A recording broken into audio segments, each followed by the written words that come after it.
gents, referees, non-referees, coaches, managers, spectators, whoever you are, welcome to episode 7 of Goldie Lockdown from the Final Whistle podcast with Ant, Martin and Nathan. Today is the 2-year anniversary of the world famous rock, paper, scissors incident. Martin, shed some light on it. For those that don't know, what is the rock, paper, scissors incident of which I speak? Rock, paper, scissors was an incident where a referee at a women's Premier League game, high profile, with the England captain at the toss-up. The referee goes to do the heads and tails, as and goes coin, does the rock, paper, scissors, and ended up into an international story, ended up on every news outlet around the world, from ESPN, Fox, even to Sky and to BN Sports. But the story was more about not the ref being a knobhead, it was about the story of rock, paper, scissors and the positivity of children engaging with the referee at the start of the game. And I did an interview over in the Middle East, and I talked about it in great detail. And one of the bits I liked about it, I would have loved a law change to come in to it, because I just think, rock, paper, scissors, maybe say like under the age of 12, something like that, young kiddies, it'd be a really nice, soft engagement to decide who kicks off for the game. Rock, paper, scissors would be perfect for it. And I know there's people around the football community who really got behind it and supported the referee and said, it's out of order that he got done for 21 days, which at the time I still swear blind that it was a disproportionate punishment. The amount of games that he missed would have been the equivalent to what Suarez got for biting Ivanovic. Not good. I'd agree that was disproportionate. Yeah. Just typical of the FA discipline. There's so many strange things in there, like you get a bigger ban for not sending any yellow cards in than you do for poking a referee in the eye. All documented. So, but anyway, I just want to about the Law 5. What do you think about Law 5 and the fact that since then, obviously it's 2 years, there's been 2 sets of law amendments and none of them have dealt with that. What do you think about that Law 5? I just think it just sums up the people who do the law changes at IFAB, particularly one individual who, I don't rate very highly for obvious reasons. They put in the words "no cameras" in Law 5. They've gone into Law 5, and he still won't put the coin in there as a compulsory piece of equipment, because we spotted that. We said, in all that mess of the rock, paper, scissors, we're the ones that says, actually, a coin is not in compulsory piece of equipment as a referee, and they still haven't put it in, because they know as soon as you do it, we're going to go, Yeah. But we've all been there. We've all been there as referees, where we've gone out to the centre circle with our assistants, called the captains in, gone to reach in our pockets, and bollocks, there's no coin in there. And one of the things I've said that I've done is just pop my whistle in one of the hands and say, okay, captain, you choose which hand is the whistle in, rather than say, I'm very sorry, I'm going to have to run off to somewhere, to someone who's got a coin, to come back and do this as per what's expected of the laws. But, I mean, is there anything that you guys have done, like a blade of grass in the hand or anything like that? I can just, the only time I can remember getting it, but I have to say that I've done it at a grassroots level where my bag was just on the side of the pitch, so I wasn't running back into dressing rooms. But I think I have done it a couple of times. I remember actually once I borrowed a coin, because I keep my book, and I think I mentioned it before, I keep a spare book, but my spare book doesn't have a coin in it, and my main book does. So I think it's just about that, really trying to think about what you can do. But I've never, thankfully, been in the position where I've had to use anything else. Yeah, I have. I went with Channels the Frog in. That was a good one. The lad got the wrong one. That worked. So we've done things like that. But we...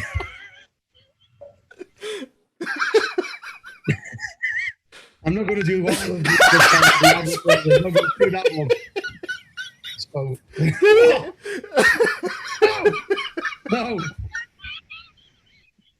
No.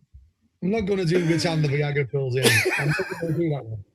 So anyway, so I think it was an honourable journey we did there with the rock paper scissors, trying to back a referee we felt was being, unduly punished. I think the outcomes at the end was, if you're going to approach someone for support, tell them the truth from the beginning. And I just think it helped our relationship with the FA really, because it proved that we're not going to defend people just because they're against the FA. Yeah. We will defend you and support you up to the hills if you're right in what you're putting up against the FA. So I think what came out of it was a really good campaign that kids got involved in. BBC got behind it. Loads of people got behind it. Loads of referees went out and did rock, paper, scissors of all ages. People videoed it, put it on social media. Not one referee got charged. Not one. Which tells me a message.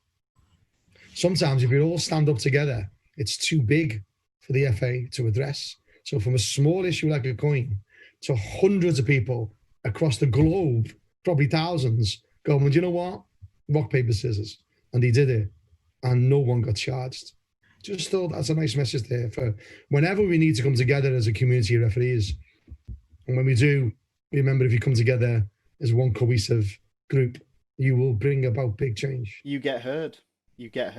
And that's definitely something that a lot of people, when they feel like they are one voice in a sea, in an ocean of voices, they'll definitely feel like that. But when it's your voice and the next referees, that voice gets louder and bigger. Remember, you're part of a massive, massive kind of community there. It's a really good message. You mentioned about having voices heard, and I was driving up to Newcastle yesterday, and I got a phone call, came up in the car, no caller ID. So I thought, okay, well, I'll answer it. And a lady, introduced herself and says who she works for, and she said, hello Nathan, I'm a big fan of a lot of the work you've done with the third team, and I've read your blog, and I've seen a lot of your online content that obviously that we're doing here with the Final Whistle, and I've read a lot of your stuff on LinkedIn that you've put out as well. And she said, I just wondered if you'd would be interested in talking to us and doing an article with us about abuse at a grassroots level. And I said, you've watched the videos, have you? And she said, yes, I have. Yeah, very good. I said, so you'll know the two guys, where they're from, the two guys I work with. And she said, yes. And I said, so you know my answer to the question of the offer to be a part of your article, don't you? And she just said, thank you for your time, Nathan, and hung up the phone. Really? Yeah. It was the Sun, wasn't it? The newspaper. Or was it the Sun? It was the Sun, yeah.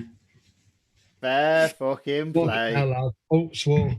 Fuck it. That, to be fair, that shows that puts you above everyone else in terms of your integrity. There, look at that. That's sound. That's amazing. My daughter got married, and when she moved out, I kept some of her toys just to want to keep on my bench. And I love you, Nate, for doing that. Thank you. And I think, sorry, mate. Interestingly, it's a really, I'm made up. I think honorary Scouser or something there, so don't you think? Yeah, I agree. Can you get a certificate drawn up? Certificate. Definitely. Top man. Interestingly, with that particular paper, I had this discussion. Bobby Mailey mentioned it on our Ref Support Facebook group, the private one, because he's had obviously issues with media and social media. Was terrible for him, and he had some really big challenges, Bobby. And I've talked about it. He's done a fantastic presentation on what is abuse and what is banter. An amazing presentation, and Bobby's got quite strong views on it, and rightly so. My point of view is that with being born and bred in Anfield, being in Liverpool when the Hillsborough disaster happens, having a friend that played football die in the Hillsborough disaster. I wouldn't say he was a very close friend, but someone I knew. He had children. I knew really, really well, but every time I think of what happens there, I go back to him playing football with him and played about 5 or 6 games with him, always stuck out in my mind. Now, as a charity, as a registered charity, we need to give our referees and every referee out there a voice. Mm-hmm. And I can't be picky with that. And I go through some strong, I don't know how to word it really, strong challenges really, when I think, do I really want to deal with the sun? Do I really want to deal with the sun? I've got to do it. I feel like I've got to do it because I've talked for a charity, and I want the charity to have the strongest voice. I can't sell my soul to the devil, but the more I see what the Sun has done and where it is, my heart says just stay away from him. You know what he did with all the Hills stuff and much other stuff. I don't know where to start because the Sun old TalkSport have been amazing with us. Mm-hmm. Jim White and the guys have been out there, got a real strong message out. We brought about national change because of TalkSport. Even a player got arrested because of TalkSport. The referee said, we're not going to arrest you. We're not going to arrest you. We got on TalkSport, bang, 24 hours, fell arrested, ended in court, guilty of assault. This proves that we must open every avenue to us as a charity. Mm. But as an individual, I've never spoke to them. I would never do as an individual. I will always talk as Chief Executive of Ref Support UK, not Martin Cassidy. And I really respect you for doing that, mate, for doing it, because people talk to me and they hear me on the phone. They go, I just want to phone up about, and they start, and I say, yeah, who are you from? They go, the Sun. And I go, and they always broach you, in fairness to them, like they did to you. Mm. Are you comfortable with that? And I always say the same. No, I'm not. I'm torn. But I must give these people who haven't got that issue with the Sun, like I have, a voice. I can't turn that tap off for them as a charity. But trust me, if this was Ref Support UK, a business, this was Ref Support UK, Martin Cassidy, I wouldn't go anywhere near it. So I think that, I think Jurgen Klopp, he was interviewed last season, and the reporter started asking him a question, and he said, do you still work for the Sun? And he said, yes. And he said, well, I'm not answering your question. And you can sit and you can listen, but I'm not taking any questions. And, I think that there's a similarity between people in the Northeast and people on Merseyside in respect to the fact that these are working class areas, and these are areas where what was going on politically at the time, obviously before my time, but what was going on politically at the time and what was said about people, working class people, honest working class people who attended a football match and were treated like animals in terms of the way that they were put in pens and rammed in and tunnels and everything that's come out of the subsequent inquiries. And I just think that it was so dehumanising for honest working class football fans, people who saved every penny to get that bus to Sheffield to see their team in that cup semi-final, wasn't it? Yeah. To be able to actually get there, because it wasn't in Liverpool, it wasn't a home game for them. They had to travel and pay for that and pay for the ticket, and every last penny that they've made to get to the match on a Saturday or whenever it was.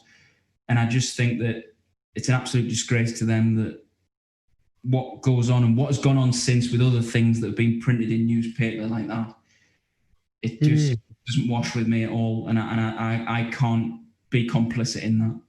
Those who know me, I've been down to Somerset longer than I was in Liverpool, born and bred in Anfield. We're going to do an interview in a few weeks' time, me and Nath, about my backgrounds and my criminality and the stuff I would do with the teenage dads, all the drugs, all the stuff that I got dragged into as a kid. I was lucky enough to get out of it and make myself a better person. But I'm not one of those people that shout from the rooftops that Liverpool is brilliant. I got stick because I put up as I'm Scouse, not English and all that. I'm very, very proud of where I've come from. But I'm down here for a reason, because my children moved down here, blah, blah, blah. And I am so proud to be a Scouser, and I'm so proud to see how we react to stuff as individuals.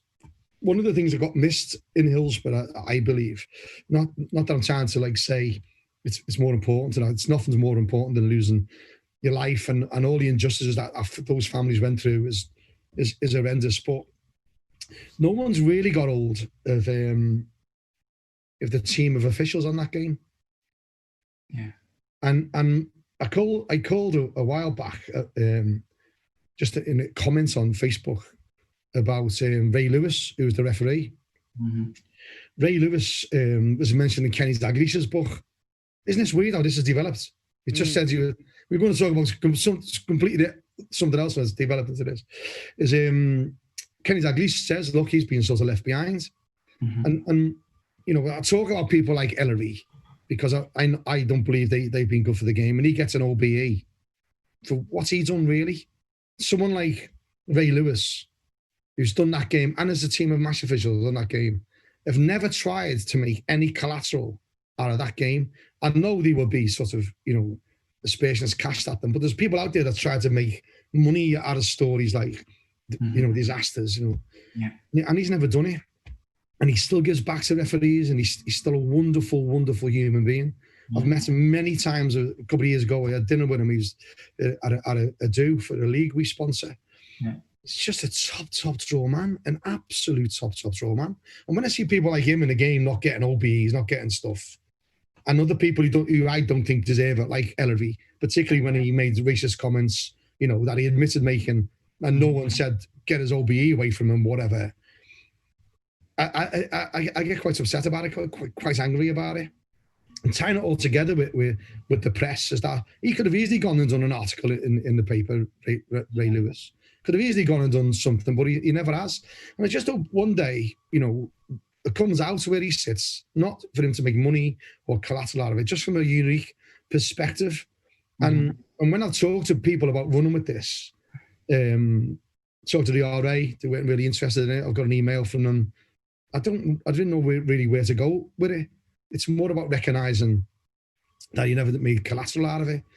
And Ray Lewis is an individual, and Ray Lewis as a referee are both amazing people. And when I talked to a journalist, I mentioned he follows us on Twitter, Frank Keogh from the BBC, and I said, look, if we want to get behind this, we want to talk to the family of the victims, Hillsborough families, all those sorts of groups.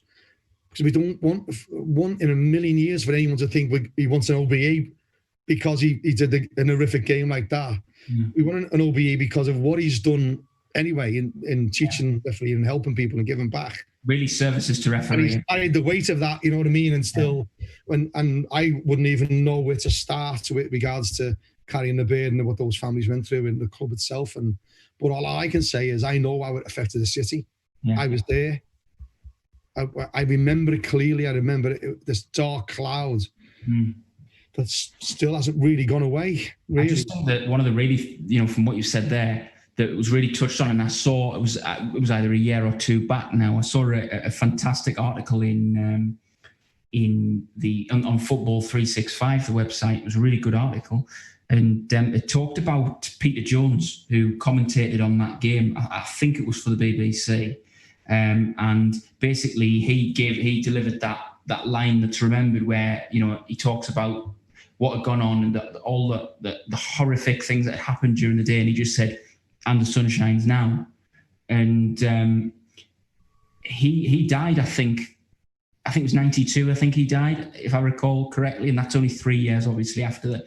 And it has been said by many that really he never got over being present at that.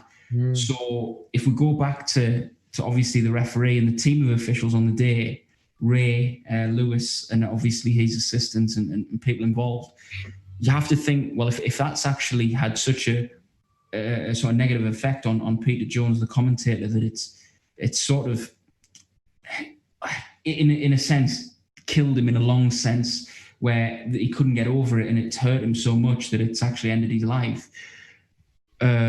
You have to wonder the people who, to an extent, I would say, in inverted commas, are responsible for the game and the safe delivery of the game, what the burden is on them and how he felt and what his mental well-being was like at that stage. Because obviously, you know, late 80s, early 90s was a completely different time for mental well-being and the way that people looked at things. So how he dealt with things then, how he may have dealt with things now, and the support he might have had now, I would imagine it would be completely different. But he must have really, you know, gone home, particularly to his family after that, and it must have been very, very difficult for him. This is a weird episode. It's gone this way, and you know, we've been playing for about half an hour trying to get a video that we want to talk about. I think we should park that for another episode, if I'm honest. But so from your point of view, I moved down here to Somerset in 1990, in November 1990, and so I wasn't every day living in it. I know you travelled and all that, but wherever I've gone, people mention that. People say, "Oh, the Scousers, they're all victims and they're all this and all that," but they're always ones who seem to stand up. I've carried my crosses because I'll be the first one that goes, "Hang on a minute, you're talking shite." Did at Wembley, not said talking shite. I put them straight on a few things. You just don't like it, and I think as I've grown older, I'm 55 now. I know I don't look it. I'm 55 now, and I mellow a little bit. But that fundamental sort of stand up for what's right is also with me, because that's why I created Ref Support. I created Ref Support and wanted it to be a charity, because I knew if I went after the FA and I was trying to get into the media, it would be Martin Cassidy, bitter ex-employee of the FA. Martin Cassidy is a charity. The charity doesn't go Martin Cassidy, it becomes Ref Support UK. And I knew creating a charity, spending the money and the time, going to the Charity Commission, doing what we do, I knew in the long run that it would have more effect than Martin Cassidy, the bitter ex-employee of the FA. So I've still got that fight in me now, even at the age of 55. I mean, my daughter put something up on Facebook recently about, "I'm proud of you, Dad. You're always fighting for people," which I just can't help myself getting dragged into those sorts of situations. And when you've moved around, so you're from Liverpool, and you've probably lived there more than I have, really. I was only there till 28 or whatever. I can't even remember what age I was. I moved down, but I've been down here 30 odd years. But what did you see from that point of view? And when people who understand that how Scousers are against the Sun and against that sort of group, where do you sit with all that, mate? Well, it's tough. I'm not, I suppose, technically from Liverpool. I was born and raised in Chester. Lived in Ellesmere Port. My family is Scouse. Like, my mum is from Bootle, my dad is from Kirby, and then every weekend, with the way the Scouse families are, and my Scouse families were, we were in Liverpool more than we were at home, just seeing people. It's community, isn't it? And it's a shared sense of everyone looks after everyone else, regardless. I mean, even now, I'm living in Bootle now. For those of you that don't know, Bootle's not necessarily an affluent place. It's fair to say it's very run down. There's a lot of working class people. It's based on the docks, so it's that sort of an area. And the sense of community may have diminished now compared to when I was younger. You talk about Hillsborough in 1989. I would have been 4 years old then. Not a clue as a 4-year-old what was going on. But through the years, you begin to learn and understand what had happened, the impact it had on people, and how pretty much everyone in the city, some way, somehow, was affected by it. If not directly at the time, then the impact it's had on their friends and their family through the Justice for the 96 campaign, through all of that sort of media persecution and stuff like that. Now, when I leave Liverpool, I go to university, which was in Wales, when I go working on holiday parks or hotels or on cruise ships, I don't sound like a Scouser. It's fair to say, and people may be able to place me, but I've got more of a Michael Owen accent than a Steven Gerrard accent. So that's never a good thing. Fortunately, I'm not a boring twat like Owen, but I won't even edit that out. But when I'm out and about, I do support Liverpool as a football club, so I'll be wearing Liverpool stuff at times. The discussion always comes down to like rival fans. Through the noughties, it was with Chelsea. There's always been that Man United Liverpool sort of rivalry going on. And there are people who do hold that sort of Liverpool fans, always the victims, and they will use, just in the same way that there are scummy Liverpool supporters, there are scummy supporters from those clubs that will use that as a kind of something to kind of beat up Liverpool supporters with, in the same way that the scummy Liverpool supporters may call on the Munich disaster and stuff like that. It's horrible. There's no room for it. And I remember there was one lad. It was down in Sussex when I was working there. He was a massive Man United supporter, And he just kept going on. Oh, you're always victims. Hillsborough, glad that happened, and all that sort of stuff. And he cannot help but just want to get emotionally triggered by that stuff. I wanted to chin him so bad. But that's what he wants. He wants like a rise sort of from that, and they'll use it to do that sort of stuff. But for the most part, everyone out there is a decent human being. So those instances of people talking about Liverpool, talking about Scousness, talking about Hillsborough and stuff like that,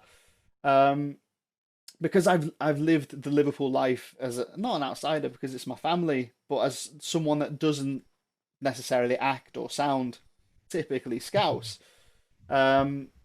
It's an interesting perspective, but it's a community I'm so happy now to be involved with and living in.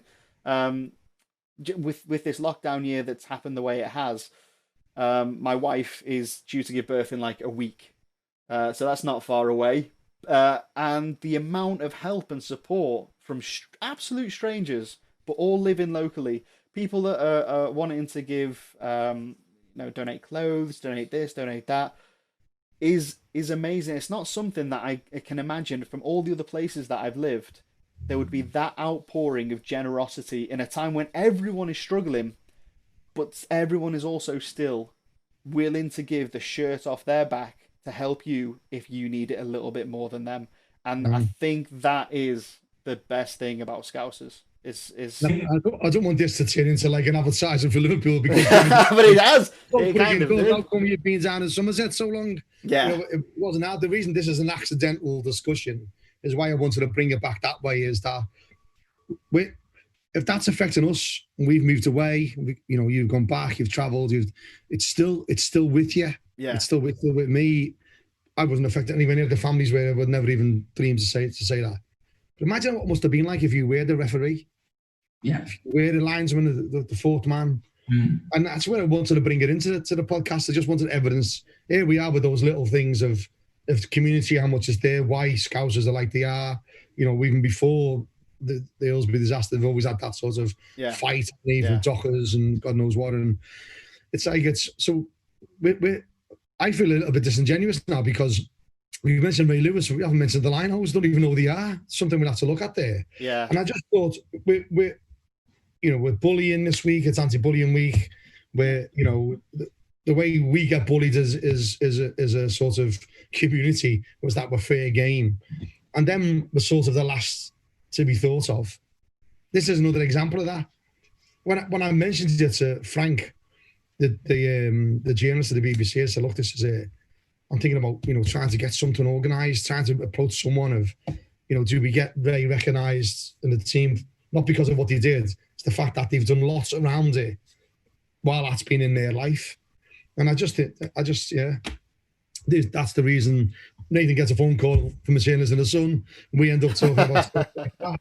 But I just don't want anyone to think that this is an advertisement for Liverpool. This is all about how such a massive, even then we can talk about what about the referees at the Heysel disaster, the Bradford fire disaster, the Rangers game at Hampden Park.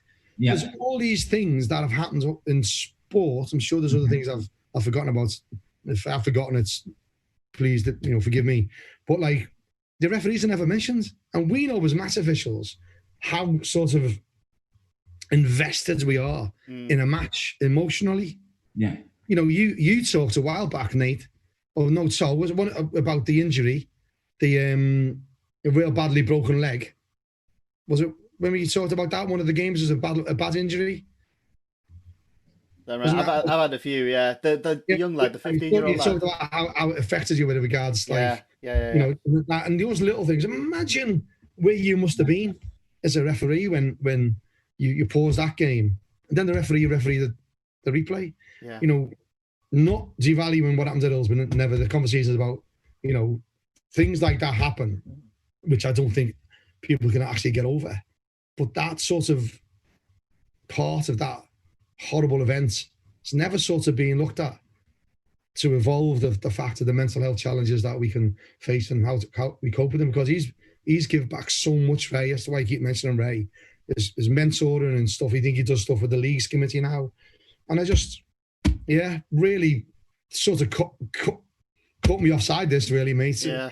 Talking about that, going down the route of what we've just talked about. Well, let's see if at some point we can reach out to Ray and maybe get him on, and if he's up for it. I know it's a huge ask, but if he could come on and maybe just say a few words. But I echo what's been said there. At the very base of what's been said is in these huge events and these disasters and whatnot, the referees, much before the incident happens, are an afterthought, but there's so much responsibility on the shoulders of the match officials in terms of organising and orchestrating all the stuff that leads up. When something huge like that happens, who's there? What strikes me is, the thing is, if I think about it, it strikes me that, I remember, obviously, I think it's public knowledge that I'm a Newcastle fan, and they put a screen up at Newcastle at St James's Park. They put a screen up, and when it was first fitted, they put like a rubber, I presume it was like weather protection for this new screen that they put up, and it wasn't fixed to the glass panel.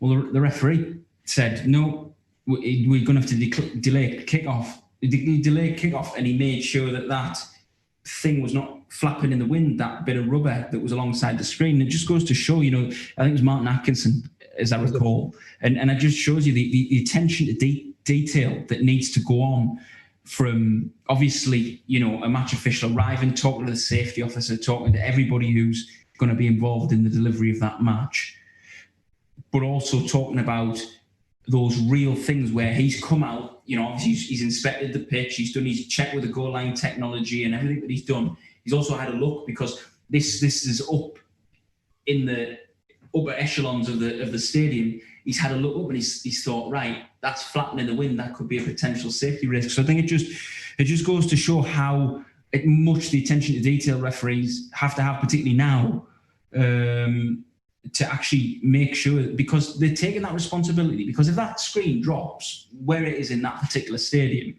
it's going to drop on potentially the visiting supporters, but very certainly the home supporters behind the goal at one end. It's not going to land on the pitch. So it's about that protection of the spectators as well. So you got 52,000 at Newcastle. He's taking control for the safety of club officials, players, and and his own team, but he's also taking responsibility for the spectators. And I think that it just goes to show that level of responsibility. He's making that decision because ultimately it will come down on him. If that screen happened to fall off and happened to be a tragedy. Yeah. But just if I can just touch on one of the things you said, what really struck me, and I've got an image in my mind, and I'll send it to Ant, and Ant can put it in this bit when we put it out, of a little boy. I think it's either two little boys, a little boy and a little girl, or two little girls. I'm not sure, but it's I think it was on the 20th anniversary of Hillsborough, or it might be the 25th. And you've got one Evertonian and one Liverpool. So it coincided with the derby that year, didn't it? And it's got the 9 and the 6. And what's always struck me about Liverpool, as an outsider, complete outsider, I mean, I was at university in Manchester, and that's the only time I've been in the Northwest. I had a little bit of time, a year there, and that was as close. And I visited Liverpool on a number of occasions when I was there, and I've visited since and before. But what always struck me is the way that city came together, and the way that city continues to come together. And obviously the match I referred to there in the anniversary was during my lifetime, which obviously the actual Hillsborough incident wasn't. But having seen a lot of documentary footage and things like that since, but also seen the reaction of Everton and the way that Everton have always backed Liverpool Football Club, and it's been a very, very united city, I think that speaks absolute volumes about, the culture of being from Liverpool and the culture of Merseyside and what it is to be a son or a daughter of that city. Yeah, and I think one of the things that was singing in my mind when we said it about the experience of referees in these sorts of games, like we mentioned, the awful games at Heysel and Bradford and in Glasgow and all these horrible events that have happened, is that sort of evidence how much it affects you when no one's ever covered anything like that on those, is that Alan Wilkie has got a book. It's been out for ages, and it's called One Night at the Palace. Yeah. Now, So, do you know why it's called One Night at the Palace? I don't. I do. Have a guess. Why do you reckon it's called One Night at the Palace? Well, I know why it's called One Night at the Palace. It's because he refereed the game where Eric Cantona kung fu kicked the supporter. And I happen to know, obviously I'm from County Durham, and Alan is from Chester Street, about 25 minutes away from where I live. Met Alan on a number of occasions. Alan's a key man at Chester Street Town in the Northern League now. And he's a really excellent volunteer for them. And when you go into the clubhouse, I've done games there in the Northern League, and you go into the clubhouse and you see all the shirts that Alan's provided and the key moments of Alan's career, and he's given an awful lot to that football club, and he's a really key player. Now, so I know Alan. So if you look at that impact, so where an impact of an event in comparison is just it's no comparison at all, is it? Cantona jumps in there. There's another one of those many knobheads we see in the crowds who say things to us that they would never say to us to our faces in a pub and stuff like that, those gobshites. He kicks off. He thought that was so impactful on his life, of all the stuff he did in his career. Yeah. He named his book out of it. And then here we are talking about these colleagues of ours who's done Hillsborough Games and the Bradford disaster and all these other disasters. Do you need this evidence anymore? Of course they are huge, yeah. Yeah. I think it's what you get remembered for, isn't it, Martin? I think, if you look at Howard Webb, I know Howard Webb did his book and he gave it a title, but I think if you asked a lot of the general football supporters in this country, a lot of them are going to talk about the Nigel de Jong incident in the World Cup final. Of course. It's what you're remembered for. His book should be called like Booted in the Chest or whatever. Yeah. De Jong. Because it was Alonso, wasn't it? It was Alonso, another wonderful player for the Reds. But I think let's wrap this episode up, right? Totally left field episodes. Yeah, we didn't use any of the footage that we found. We've been playing around with frigging videos for ages. But thank you for that. Important to us to just tell it. Don't want anyone to think we're being trying to glorify Liverpool.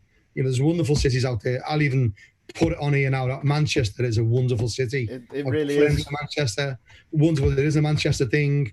London, Birmingham, some wonderful cities. South Shields, where Nathan is from, amazing. Yeah, How dare you? How dare you? South Shields there, where he's from, of course, yeah. And I just think, we need to evidence that. I'm sure if people want to come on the show and big up their cities, then so be it. But I just want to thank you for doing what you did there, mate, and telling him to do one. I wish I could do that for the charity. But I just think when people are out there, the ones I know lots of people listen to this blog you on, referees, who are just interested in refereeing. We are human. We do have families. We do have mates. Yeah. We have got feelings, and sometimes, and you just think of the bigger picture. Trust us, we do go on when things happen in our games. Yeah. I still remember shite decisions I made, and it plays on me head. Mm-hmm. So don't ever let any players say to any referees out there listening to this that it doesn't play in your mind when you drop a bollock. Equally, if you do feel bad because you've dropped a bollock, it's okay, because everyone else feels bad too. Don't knock yourself down. Don't keep it to yourself. So to wrap this up, I just want to wish everyone out there all the very best for refereeing. This is anti-bullying week we're in the middle of, and that we're always there. Anthony's put out a hashtag that said no ref left behind. Nathan does some wonderful work on the mental resilience on the third team. Ref support, we're doing it in. Any challenges you have on or off the field of play, please just get in touch. Thank you for listening. Fantastic hotline there for ref support as well. Which I will pop at the bottom of this video, and we'll wrap it up there. Thanks very much, everyone. Cheers, guys.